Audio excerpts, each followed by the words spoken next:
Data showing black children with COVID-19 were hospitalized 5 times as often as white children, and Hispanic children 8 times as often as whites. And this morning, more states heading backwards. Hawaii closing Oahu beaches, Oregon considering limiting interstate travel, and Massachusetts cutting gathering sizes in half. People are simply not being responsible about face coverings, social distancing, or any of the major metrics. With no concrete end in sight, Dr. Anthony Fauci continues to say he's cautiously optimistic about a vaccine, and he had a similar feeling about the direction of the country if Americans can unify behind basic health practices. I don't think we need to go into the fall and the winter thinking we're going to have a catastrophe. We could go into the fall and the winter coming out of it looking good. Some areas are taking more aggressive steps toward returning to normal life. Baltimore has reopened indoor dining. New York Governor Andrew Cuomo says schools in every region can return for in-person learning. I just want to push it to, as last minute as I could, because really, as you say, there really are not a lot of specific information. But some districts are already dealing with the impact of COVID outbreaks. At Alabama's Oneonta High School, a slew of positive tests has forced the entire football team and the band to quarantine. And here in Sturgis, the majority of residents actually said they wanted this rally to be canceled this year, but good luck telling hundreds of thousands of bikers what to do. The city figured that they would just come anyway, so they decided to continue hosting the event, providing sanitation and hand sanitizer. And when the rally ends next weekend, there's going to be mass testing for the population of Sturgis. Eva? Trevor, all for us there. Thank you. And joining us now is Dr. Paul Offit, a vaccine expert at the Children's Hospital of Philadelphia and a member of the FDA's advisory panel. Thank you so much for being with us this morning. You've raised concerns about the rush to have a vaccine by the fall, a timeline that has been pushed by the president. Why, in your opinion, is that timeline unrealistic, and what are you concerned about? Well, as long as we do the phase 3 trials and do them the way they should be done, which is a placebo-controlled, prospective, tens of thousands, preferably 30,000 person trial, then I think the public will know whether or not the vaccine is safe and whether or not it's effective, at least to a certain extent for a certain period of time. You just want to make sure that that doesn't get curtailed. As long as that doesn't get curtailed, I think we're good. And that's what worries me a little bit. I mean, it's very tempting now that we have these millions of doses that are being made by warp speed, essentially a manufacturing issue, that the administration could reach their hand into that warp speed bucket, pull out a couple of vaccines and say, they so far they're safe and they look like they induce a good immune response, so let's put them out there. As long as this process plays out the way it should, I think that the American public will be well served. I think a lot of people in the American public are skeptical. What role will you, as a member of the FDA advisory panel, have on giving a stamp of approval or raising concerns about a vaccine for the public? Well, I think the public should be skeptical. I can tell you that everybody that sits around that FDA vaccine advisory panel is also skeptical. They want to make sure that this vaccine has been held to, or these vaccines have been held to high standards of safety, high standards of efficacy, and then and only then should one get it. I think people should be skeptical of anything they put in their body. I don't think they should be cynical, however, where they just distrust everybody, including the federal government. So if it gets the FDA approval, are you saying for people that it is safe for them to take? Yeah, I think, it's when you test the vaccine, let's say in 20,000 people, what you can say then is it doesn't have a very uncommon severe side effect. But that 20,000 people isn't 20 million people. So you want to make sure that there are systems in place to detect rare serious adverse events, and those systems are in place. So it's always a matter of risk-benefit. And I think if it's been tested in 20,000 people, shown to be safe, let's say it's 70-75% effective at preventing this disease, preventing moderate to severe disease, keeping you out of the hospital, keeping you from dying, then I think the benefits clearly outweigh the risks. All right. Thank you so much, Dr. Offit, for being with us this morning. We appreciate you. Dan? Thank you, Eva. We're going to move on now to new intelligence raising concerns that Russia and China are meddling in the U.S. election. ABC's Rachel Scott is in Bedminster, New Jersey, where President Trump responded to this report overnight. Rachel, good morning to you. Dan, good morning. Yes, we are 100 days out than Election Day, less than that, and a stark warning from U.S. intelligence that foreign adversaries are again trying to undermine the election. Overnight, President Trump downplaying new intelligence that Russia is once again trying to influence the 2020 election. It could be. I mean, I could be. much. I think the last person Russia wants to see in office is Donald Trump, because nobody's been tougher on Russia than I have ever. Well, I don't care what anybody says. But hours earlier, the nation's top counterintelligence official sounded the alarm, saying Russia is working to detonate Joe Biden and boost President Trump's candidacy, while China views President Trump as unpredictable and wants Biden in the Oval Office. You started off with Russia.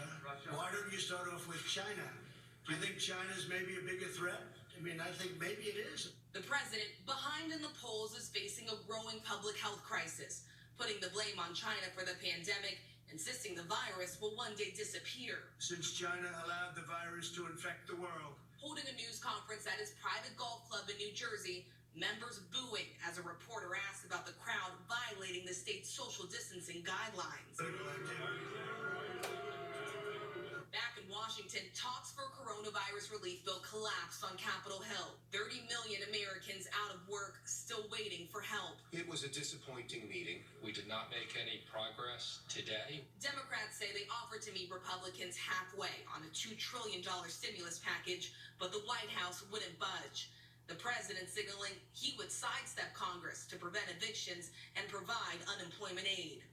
If Democrats continue to hold this critical relief hostage, I will act under my authority as president to get Americans the relief they need. And the president said those executive orders were already being drafted, but he could face a legal challenge if he tries to cut taxes or provide unemployment aid without the approval of Congress first. Whit? And there is so much at stake here. Rachel Scott Forrest, thank you so much. We appreciate it. The breakdown of stimulus negotiations has real consequences for millions of Americans desperate for a lifeline. And new numbers show the economic downturn continues to hit communities of color the hardest. ABC's Deirdre Bolton is Times Square with a look at how many are struggling to just get by. Deirdre, good morning. Good morning, Win. Well, more than a third of the American workforce has filed for unemployment benefits since the coronavirus lockdowns began 20 weeks ago. African Americans and women are getting hit the hardest. This morning, as pandemic relief talks collapse, the road ahead for America's economy will be bumpy. While the unemployment rate dropped to 10.2%, better than forecast, it is still at levels not seen since the Great Recession. Many families who depend on unemployment assistance are struggling. That extra $600 has been a lifeline to us to keep the roof over our heads, keep food on the table. That federal supplemental $600 per week support is gone. It expired last week. And as Americans line up, relying on food banks to get by, both the virus and the economic impact are disproportionately affecting some Americans. $600 is important to a lot of households, especially to my household that cannot go back to work. The gap between African American and white joblessness hit a pandemic high in July, a difference of 5.4%. Women are also suffering greater job losses than men. We cannot work, and it has no fault of our own. Individuals are getting squeezed, and small businesses too. The Paycheck Protection Program, better known as PPP, is expiring today. Economists say if there's not another round of support for small businesses, more Americans will lose their jobs in the next few months. Small companies have fewer than 500 employees by definition, but they contributed to close to 2/3 of the net employment gains in the U.S. in the last decade, according to the Small Business Administration. Eva? All right, thank you. And attorneys for Amber Geiger, a former Dallas police officer convicted of fatally shooting her black neighbor in his own apartment, are appealing her sentence. Geiger, who is serving a 10-year prison sentence, has said she believes she had entered her own home when she fired her gun at 26-year-old Botham Jean in September of 2018. Her lawyers are asking the murder charges to be dropped to criminally negligent homicide, citing insufficient evidence. The white father and son accused of killing Ahmaud Arbery while he was jogging down a street in Georgia last February are now seeking bond after spending the last 3 months in jail. Gregory and Travis McMichael were arrested in May and face a number of charges, including felony murder and aggravated assault. Attorneys are arguing they're not a flight risk. A third suspect, William Roddy Bryan, was denied bail last month. All three have pleaded not guilty.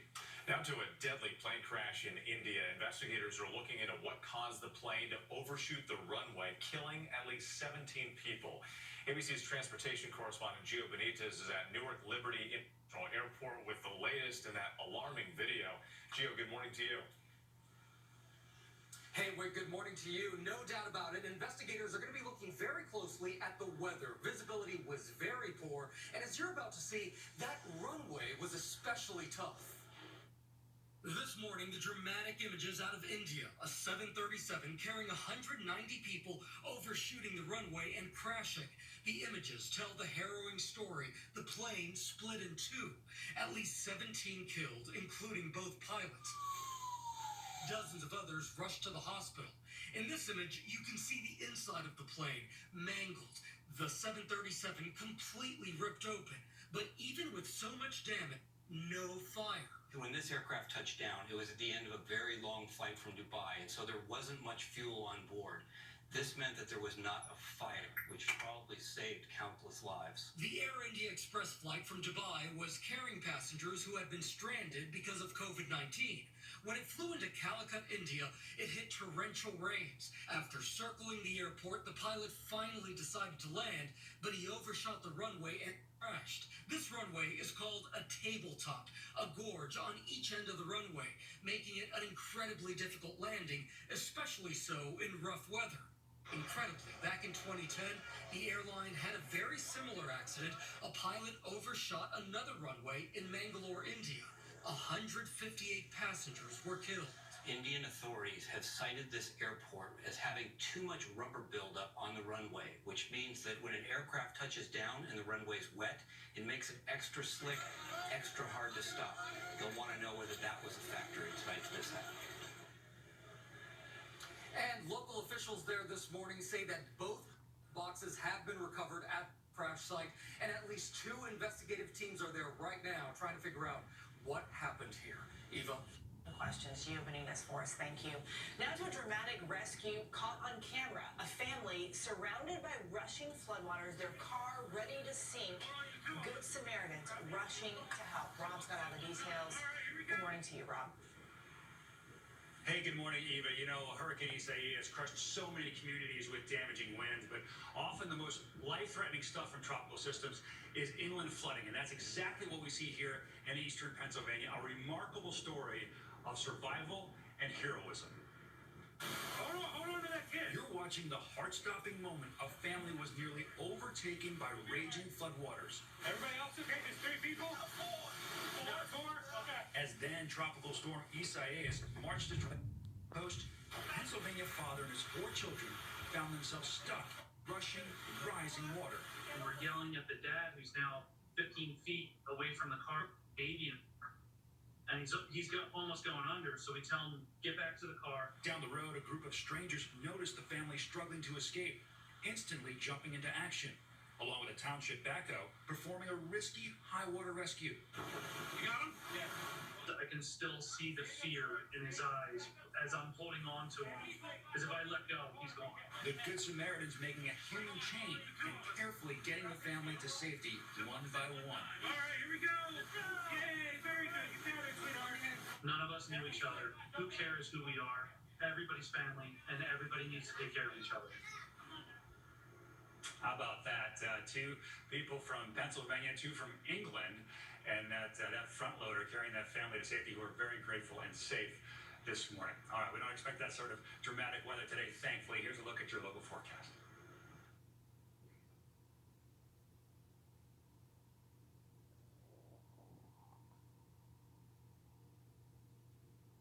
All praises to the Most High, through our Savior, beautiful, precious shed blood of our Savior. Brothers and sisters, stay prayerful and keep your lamps filled with light.